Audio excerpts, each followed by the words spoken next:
አሳዛኝ ሰበር ዜና ተሰምቷል። በኢትዮጵያ ኦርቶዶክስ ተዋሕዶ ቤተክርስቲያን የገዳማት መምሪያ የበላይ ኃላፊ የነበሩት ሊቀ ጳጳስ ብፁዕ አቡነ ዕንባቆም ከዚህ ዓለም ድካም ማረፋቸው ተሰምቷል። በአሁኑ ሰዓት ሰበር ዜና ተሰምቷል። በተለምዶ ቆሻ አካባቢ በሚባለው ቦታ ከፍተኛ የሆነ የእሳት አደጋ እንደተነሳ እንግዲህ ጉርሻ ፔጅ ባጋራው መልእክት ላይ ተመልክቻለሁ። በአዲስ አበባ ከተማ በሚገኘውና በተለምዶ ቆሼ ተብሎ በሚጠራው የማህበር ቤቶች አካባቢ እንግዲህ ከፍተኛ የሆነ የእሳት አደጋ እንደተከሰተ ተነግሯል። የሚጣፍጥ ምግብ በልተናል። በጣም የሚጣፍጥ ሙሉ የብፌውን ሙሉ ሽፋን ኢትዮጵያን ግሪክ ሬስቶራንት ለእናንተ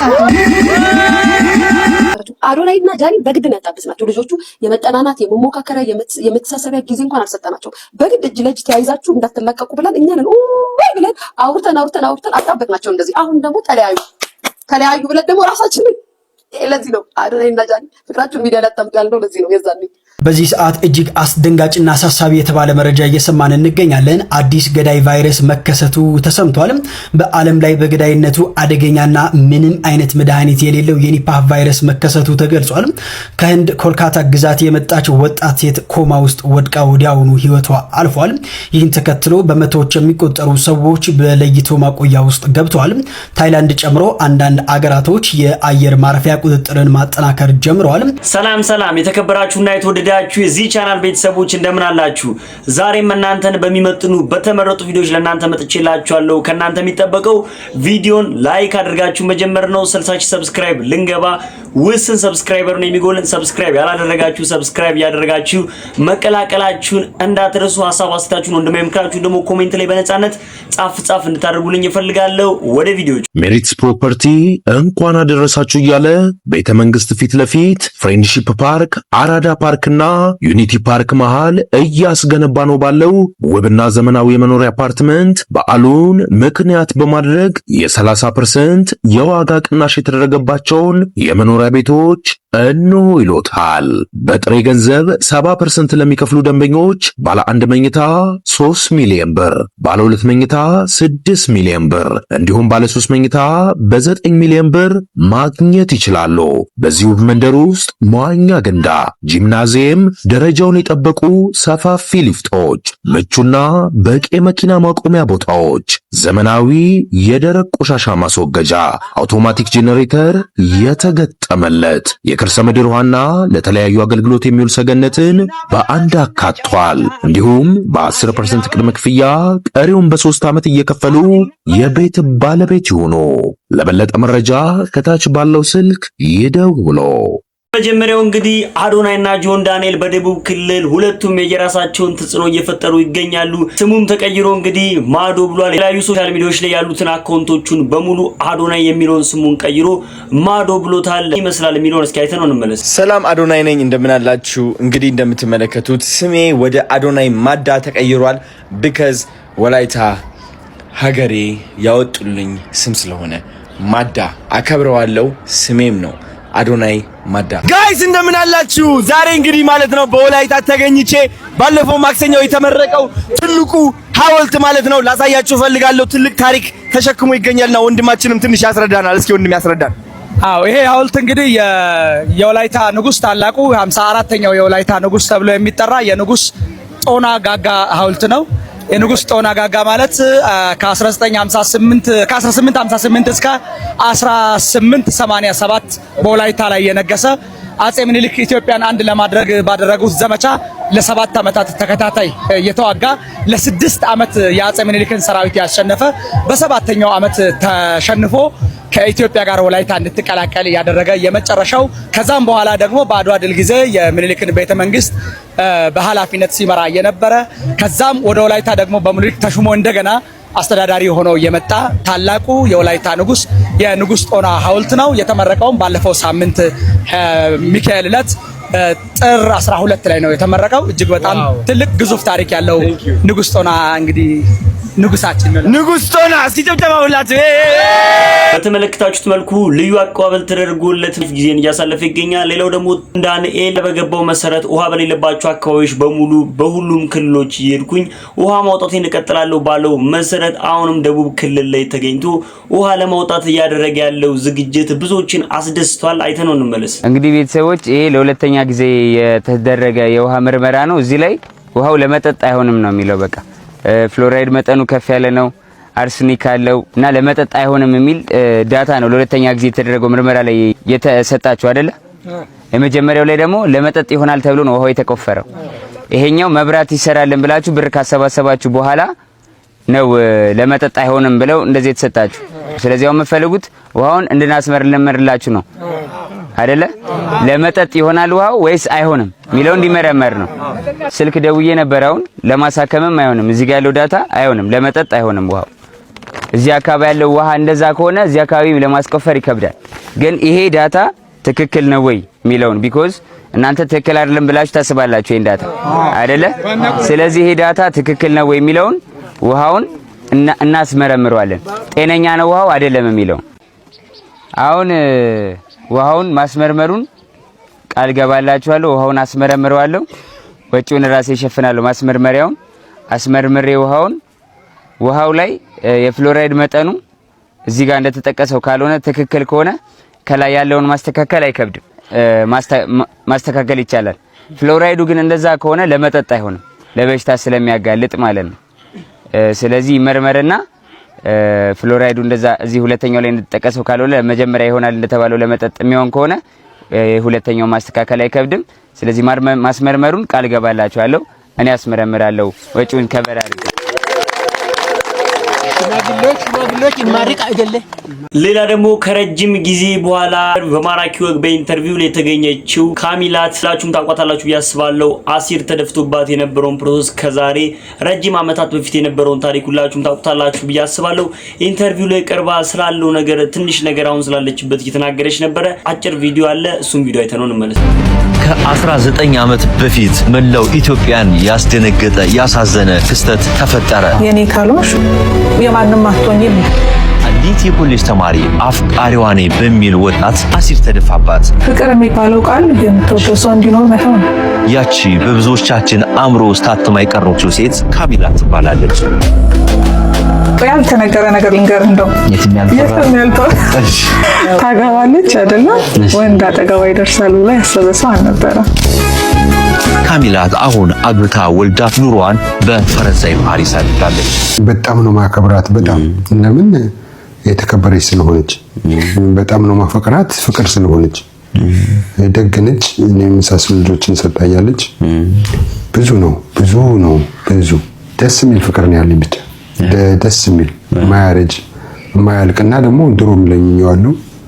እናቴንም ጠይቂያታለሁ። ሁሌ እንደወዳት ዱአ አድርጊልኝ ብያት ሁሌ ስወዳት እኖራለሁ። አይገርም? ሁሌ እንደወዳት ጸሎት አድርጉልኛል።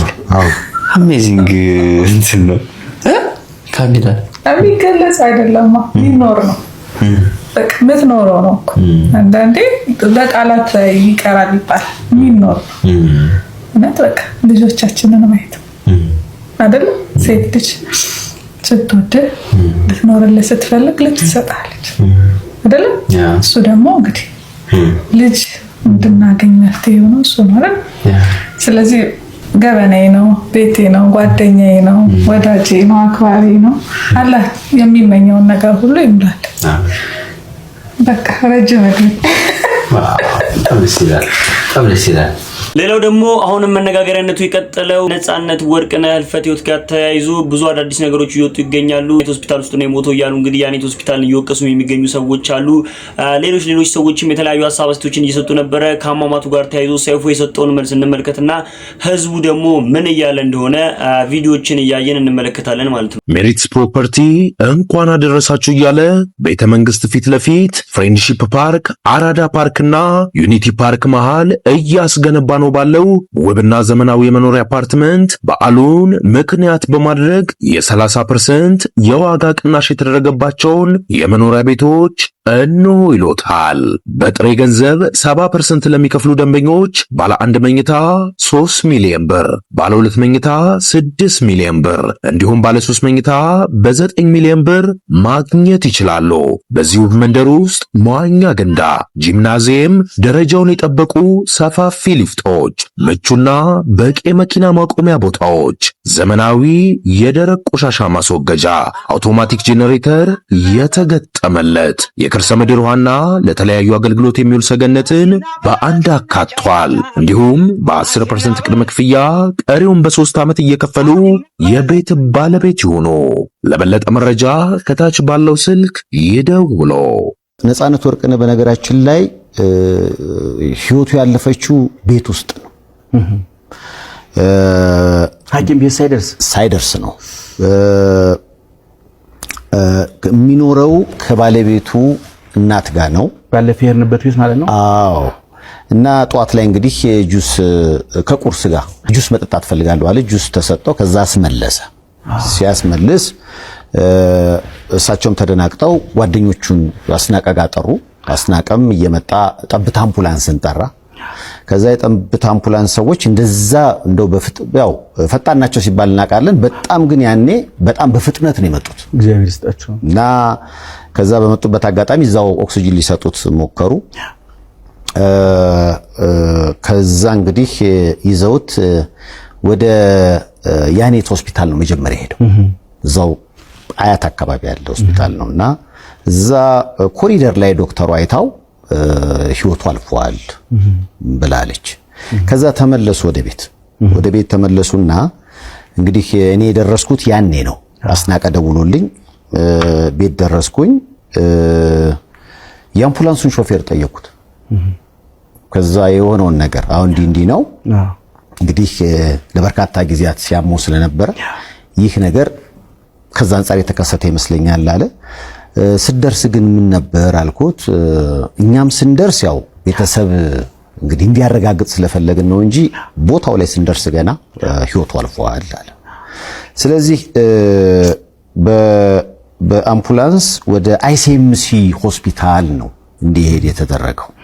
አይሲኤምሲ ሆስፒታል ስንሄድ ያው ባለቤቱና ልጆቹ ውጭ ሀገር ስላሉ የሞት አካል ማቆያ ፍሪጅ ያስፈልጋል እና እሱን ነገረናቸው። ለዛ ነው ሄደው።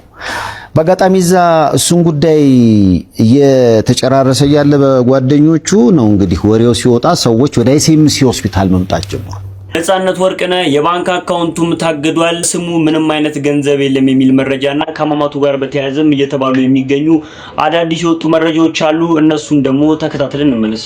ሚስቱም ለምን አላለቀሰችም እያላችሁ አንዳንዶቻችሁ ስታብጠለጥሏት የነበራችኋት የልጆቹ እናት ይህን ሁሉ ስታወጣና ስታወርድ ሊሆን ይችላል ያጣችው የልጆቿን አባት ብቻም ሳይሆን የልጆቿን ቀጣይ ተስፋም ጭምር ነው። ነፃነት የባንክ ሂሳቡ በገቢዎች ታግዶ ገንዘብ የሚያዘዋውረው በወዳጆቹ የባንክ አካውንት ነበር። ማን ጋር ስንት አለው ስንት የለውም አይታወቅም። እነዚህ ወዳጆቹ ነፃነት ካለፈ በኋላ ያለውንና የሌለውን ከቤተሰቦቹ ጋር ተሳስበዋልን ይህንን አናውቅም። በነፃነት ለብድር ደንታ ቢስነት ማን ጋር ስንት አለው አይታወቅም። የብራንድ አምባሳደር የሆነላቸውና የማስታወቂያ ስራ የሰራላቸው ድርጅቶች ኮሚሽን የሚቀበላቸው የቴሌቪዥንና የሬዲዮ ጣቢያዎች የነፃነት ወርቅነህ ስንት ብር አለባቸው? ይህንን እነርሱና እነርሱ ብቻ ያውቃሉ። እርሱ ሊጠይቃቸው ግን አይችልም። በሕይወት የለም። ሚስቱ 3 ልጆቿን ይዛ እንደሰማሁት መረጃ ከሆነ ከነገ ወዲያ ወደምትኖርበት ሀገር ወደ አሜሪካ ትመለሳለች። ታዲያ አሁን ብትችሉ የነፃነት ወርቅነህ ትንሽም ቢሆን በዛም ማነሰም ሳትሉ የሱ ብር ያለባቸው ከነገ በስቲያ ምሽት ከመድረሱ በፊት ለሚስቱና ለልጆቹ ያለባቸውን ብር በታማኝነት ስጧት። ለጊዜው መስጠት ባትችሉ እንኳን ያለባቸውን መጠንና የምትመልሱበትን ጊዜ አሳውቋት። ነፃነት ወርቅነህ ሁሉ ሰው እንደሚያስበው ፎቅና መኪና፣ ቪላ ቤት በብዙ የሚያስጨንቀው ሰው ነው። ፎቅ የለውም፣ ቤት የለውም፣ በባንክ ምንም አይነት ሂሳብ የለውም። ዛሬ ኪሱ ስር ያለውን ብር ለኃላፊ አግዳሚ፣ ለተቸገረ ላጣ ለነጣ ይሰጥና ባዶውን ወደ ቤት ይገባል። አሁን ትልቁ ጥያቄ ነፃነት ለቤተሰቦቹ ብቸኛ የገቢ ምንጭ ነበረ። ታዲያ አሁን ቀጣይ ህይወታቸው በተለይ ደግሞ የልጆቹ የትምህርት ቤት ክፍያና ሌሎች ጉዳዮች ያሳስበኛል ያለው ጋዜጠኛ ቴዎድሮስ ተክለአረጋይ ጉዳዩን በተመለከተ የነፃነት ብር ያለባቸው ስለ ህሊናቸው ብላቸው ለቤተሰቦቹ መልሱላቸው ሲል እጅግ መነጋገሪያ የሆኑ ጉዳዮችና ሁሉ ሰው ሊሰማው ይገባል ያልነውን ሐሳብ አንስቷል። ከዚህ በመለስ ደግሞ ከትላንት ወዲያም በሰይፉ ኢቢኤስ ላይ ከነጻነት ወርቅነህ ህልፈት ጋር ተያይዞ ከተነሳው ሐሳብ ጋር በተያያዘ ማንን እንመን የሚል ጥያቄም ተነስቷል። ሰይፉ ፋንታሁን ነጻነት ወርቅነህ ህይወቱ ያለፈው ቤት ውስጥ ነው ቢልም በሌላ መልኩ ግን ገነት ንጋቱ በቀጥታ የስልክ መስመር ወዳጁን ደረጃ ኃይሌን ደውላ በጠየቀችበት ሰዓት ደረጃ ኃይሌ እንደተናገረው ከሆነ ደግሞ ነጻነት ወርቅነህ ጧት ልብሱን ለባብሶ በእግሩ ሄዶ ነው ህይወቱ ሆስፒታል ውስጥ ያረፈችው። ስለዚህ እውነቱ ምንድነው የሚል ጥያቄ ዛሬ ደግሞ የነሳ ይዟል።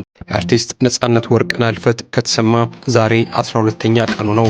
ቀኑ በጨመረ ቁጥር ቀስ ቀስ እያለን ስለሱ ማሰባችንን እየቀነስን እንመጣለን። ከጥቂት ወዳጆቹ በቀር ድንኳኑ ባዶ መሆኑ የጀመረው ገና በስልስቱ ማግስት ጀምሮ ነበር። እንግዲህ ባለቤቱ ከሌለ ሁሉም ነገር በነበረበት አይቀጥልም። ባለፈው ስለ ሰይፉ ፋንታሁን ነጻነትን በህመሙ ወቅት ማገዙን በተመለከተ ስጽፍ ነጻነት ገንዘብ መቻጣና ነው የሚታገዘው ብላችሁ የጮኻችሁ ነበራችሁ። እንግዲህ ቁርጡን ወቁት፣ ምንም የለም። ቤተሰቦቹ ግራ በተጋባ ሁኔታ ላይ ነው ያሉት። ነጻነት ከየትኛው ድርጅት ምን ያህል ብር ተቀብሎ ስንት እንደሚቀረው፣ የትኛው ግለሰብ ላይ ምን ያህል ብር እንዳለው፣ ግለሰቦቹም ላይ ሆነ ድርጅቶቹ ላይ ስንት ብር እንዳለው በጭራሽ አይታወቅም። ጥቂት ወዳጆቹ ዘንድ የተበጣጠሱ መረጃዎች ሊኖሩ ይችሉ ይሆናል። ሞባይሉ ላይ ከተለዋወጣቸው የጽሑፍ መልእክቶችና ምስሎች የሚገኙ መረጃዎች ሊገኙ ይችሉ ይሆናል። አንዳንዶቹ ገንዘቦች ውል የተገባባቸውና በውል ወረቀት እየሰፈሩ አይደሉም። ነጻነት በህይወት ዘመኑ ሁሉን በወረቀትና በማስረጃ የሚሰራ ሰው አልነበረም። ከማን ጋር ምን እንደሰራ፣ ምን ያህል ብር ቀድሞ ተቀብሎ ምን እንደቀረው የሚገልጽ የተደራጀ ማስረጃም የለውም። የሚበዛው ግንኙነታችን ልማዳዊ አይደል፣ በቃ የሱም ጉዳይ በልማድ ነው። ነጻነትም በበለጠ መልኩ እንደዚህ አይነት ሰው ነው። ብዙ ነገር በህይወት ያሉትን ሰዎች ነገ እነሱም ሟች መሆናቸውን አውቀው በሐቅ ያለባቸውን አምነው መስጠት ያስፈልጋል። ህጋዊ ውል የተገባባቸውና አሁን እሱ ቀርቦ የማይጠይቃቸው ስምምነቶችም አሉ። ነጻነት ዛሬ ስለሌለ የቀሪውን ሂሳብ ተሳስቦ አይጠይቅም። ጋር ስንት ብር አላችሁ የሚለው ነገር እስካሁን ምንም ስለማይታወቅ ሰው የራሱን ያመነውን ገንዘብ ነው እየሰጠ የሚገኘው። ስለ ሃይማኖታችሁ ስትሉ ያለባችሁን ገንዘብ በራሳችሁ አምናችሁ መታችሁ ለቤተሰቦቹም እንድሰጡ እንግዲህ የተላለፈው መልእክት ለብዙዎች መድረስ ስላለበት ነው እኔም ይዤው የመጣው። አዶናይና ጃኒ በግድ ነው ያጣበስናቸው። ልጆቹ የመጠናናት የመሞካከሪያ የመተሳሰቢያ ጊዜ እንኳን አልሰጠናቸው። በግድ እጅ ለእጅ ተያይዛችሁ እንዳትላቀቁ ብለን እኛን ብለን አውርተን አጣበቅናቸው እንደዚህ። አሁን ደግሞ ተለያዩ ብለን ደግሞ ራሳችንን ለዚህ ነው አዶናይና ጃኒ ፍቅራችሁን ሚዲያ ላይ አጣምጡ ያልነው ለዚህ ነው። የዛኔ ለአንድ ሳምንት እንኳን መኮራረፍ አትችሉም። ለአንድ ሳምንት ብትቆራረፉ ይሄ ህዝብ ያስቀምጣችሁ። አዶናይ ፖስት ውስጥ ገብቶ ስለ ጃኒ ነው የሚጽፉት፣ ጃኒ ፖስት ውስጥ ገብቶ ስለ አዶናይ ነው የሚጽፉት። ለዚህ ነው ከሀበሻ አይን ከሶሻል ሚዲያ ሰው ሪሌሽናችሁ ላይፋችሁን ደብቁ፣ አታሳዩ፣ በድብቅ አድርጉት የሚባለው። ለመኮራረፊያ እንኳን ጊዜ አይሰጣችሁ፣ ለማሰብ እንኳን ጊዜ አይሰጣችሁ። አንድ ሰው ጥፋት አጥፍቶ እንኳን ይቅርታ ለመጠየቅ ጊዜ አይሰጣችሁም። የሚዲያ ሰው ሚዲያ ላይ የመጣ ሪሌሽን የምሬ ነው። እግዚአብሔርም አሁን አዶናይ ቤትፋ ጃኒን ታጥፋ ወይ ጣሉ ማይጣሉ ለማሰቢያ እንኳን ጊዜ አይሰጣችሁም። በእኛ ስድብና በእኛ ጥያቄ ተጨንቀው እነዚህ ሰዎች ችግራቸውን ሳይፈቱ እንኳን ፒስ ይሆናሉ። ከዛም ደግሞ ይጣላሉ። ዘለቄታዊነት አይኖረውም። ስለዚህ እባካችሁ ሚስጥራችሁን ሪሌሽናችሁን ለእኛ ታሳዩን። ስንት ጨረራም ህዝብ አለ መሰላችሁ? ስንት ጨረራም አይን አለ መሰላችሁ? ሚዲያ ላይ ስንት ጨረራም ሪሌሽን ቦይፍሬንድ የሌላት ባሏን የፈታች እንደኔ ፈታ የተቀመጠች ከእንደገና እስከዛሬ ድረስ በቨርጂን የሆነች እስከዛሬ ድረስ ቦይፍሬንድ ያልያዘች ፍቅረኛ መያዝ በዘፈን ስታይ በፊልም ስታይ እንዲያሊባል ምናምን ብላ የምትዝናና አይነት ሴቶች በአጠቃላይ ሚዲያ ላይ ወንዱም እንደዛ ቁጭ ብሎ በሚያዩበት ማህበረሰብ ያላችሁ ሰዎች ባላችሁን አምጥታችሁ ሚዲያ ላይ ስግጥ ፍጥጥ ስታደርጉ 2 ሳምንት አትቆዩ። አይናቸው አርጎ ነው የሚወስደባችሁ። እኔ ድሮ አረብ ሀገር ያለው እዚህ ለኛ ሀገር ልጆች የፍቅር ፊልም እያየሁ ራሴ ነዛች ላይ ፍቅረኛው ላይ የምትሰራዋን ሴት አድርጌ ስዬ ነው ቁጭ ብዬ ፊልሙ እስኪያልቅ ድረስ የምጨርሰው ፊልሙን እያየሁ ጋይስ ራሴን በራሴ ታክሲ ተሳፍረሽ ታውቂያለሽ? አዎ። ታክሲ ውስጥ ሁለት ሰው ነው መቀመጫ አብዛኛው ታክሲ ያለው ከመጨረሻ ወንበር ውጪ ጋቢናን ጨምሮ 3 ሰው ይጭኑልሻል ባለ ታክሲዎቹ። ለምን ለራሳቸው ይሄ ብዙ ሰው ስግብግብ ሆኖ ምናምን ይላል አይደለም። ሰልፍ ላይ ብዙ ሰው ስለሚኖር ለምን ጠበብ እያደረግን አስቀምጠን ቦታው ላይ አናደርስም ከሚል ሀሳብ መንገድ ላይ ትራፊኮች ያስቆሟቸውና ትርፍን ይጫንከው ይላሉ። ሁለት ሰው እኔ በጣም እረበሻለሁ እኔን ነገር ሳስብ። ሁለት ሰው መቀመጫ ላይ 3 ሰው ጭኖ ሶስተኛዋ ሰው እኔ በሆንስ ብዬ አስባለሁ። ብዙ ጊዜ ሶስተኛ ትርፍ ነው የጫንከው እና ትቀጣለህ። የሰው ትርፍ አለ የሰው ልጅ ትርፍ ይባላል? ፈጣሪ እኮ ሁላችንም በአንድ አምሳል ነው የፈጠረን። ገብቶሻል? ብድግ ብሎ መጥቶ አስቆሟቸው እንዲህ ብሎ ትርፍ ሰው ነው የጫንከው። እኔ አሁን አንድ ቀን ትርፍ ነሽ ውረጃለኝ ረዳቱ ይታይሽ የሚያውቀው ነገር አለ ስላንቺ ከብሻል እዛ ጋር ብድግ ብሎ ትርፍ ሰው ነው ሲልሽ ባክግራውንድሽን ያውቃል ወይ ነው ስልሽ ያውቅሻል ወይ ነው። ንቀት ካልሆነ ቴንክ ዩ በጣም ዲስሪስፔክት ነው የሚያረጉን። ትርፍ ይባላል የሰው ልጅ ሌላ አይደለም እኮ እኔ አላውቅም። ስለ እንስሳ ምናምን ንግባ ካልሽ እንገባለን። እዚሁ የሰው ልጅ ላይ እናቁም ካልሽ ግን እና ቤተሰብ እንኳን አሁን አንዳንዴ 12 ልጅ ምናምን ይኖራል ቤት ውስጥ 12ኛው ትርፍ ነው ይባላል? አይባልም። 13 ይሁን ትርፍ ይባላል እሱ አይባልም። እኔ ብለው የኮንተንት ድርቀት እኮ ነው። በነገራችን ላይ አሁን የኮንተንት ነው ዩቲዩብ ላይ በጣም ሆስት እየተደረገ በዚህ ሁሉ ሴቲንግ መብራት ባክኑ፣ ማይክሮፎን ባክኑ፣ ጊዜ ባክኑ። በነገራችን ላይ ጠያቂዋም መላሿም የምድራችን ገልቱ የመጨረሻ ምንም ጉዳይ የሌለው ጉዳይ በቃ የሚቀርበውና አሁን ይሄን ዩቲዩብ ኮንቴንት ክሬተር ነን ምናምን እያላችሁ አሁን አንቺ ስለምንድን ያወራሻለሽ? ግን እንደው በእግዚአብሔር ትርፍ ነሻው ትርፍ ግልጽ አይደል እንዴ? ጭነት ህግ አለው። ሁሉም ጭነት ህግ አለው። 50 ኩንታል መጭን 50 ኩንታል ነው። 51ኛ ኩንታል ትርፍ ጭነት ነው። የሰው ልጅ መኪና ላይ ሲጫን ጭነት ነው። በነገራችን ላይ የሰው ልጅ ወደ እግዚአብሔር ገባሽ ቀጥታ እግዚአብሔር አምሳል ከዚህ ጋር ምን አገናኘው? አሁን እግዚአብሔር አምሳል ማለት አዳለ በቀል ይታለፋል። እንደዚህ አይነት በጣም ደረቅና ቬን ባዶ የሆነ ኮንተንት ግን በየቦታው ጋር ታያለች። ቆመሽ ትሄጃለሽ። አሁን አንቺ የሆነ ቦታ ጋር ሆስት ተደረግሽ፣ ኢንተርቪው ሰጠሽ እና 13 ልጅ ያለው ሰው ትርፍ ነው እንትን ሰው የትራፊክ ህግ አለ እናቴ። የትራፊክ ህግ አዲስ አበባ ከተማ ውስጥ እሱንም እግዚአብሔር አድሮም በተከበረ እንደው የሚያከብረው ሰው በተገኘ 11 ሰው 12 ሰው ዋቴቨር 19 ሰው ሩል ነው። ታክሲ ውስጥ ይጫናል 19 ሰው። ከዛ በላይ ተጠጋግተሽ እንድትቀመጪ አይደለም የተሰራው። መኪና ነው፣ ማሽን ነው። ይሄን በማለቴ በጣም አዝናለሁ። ሆ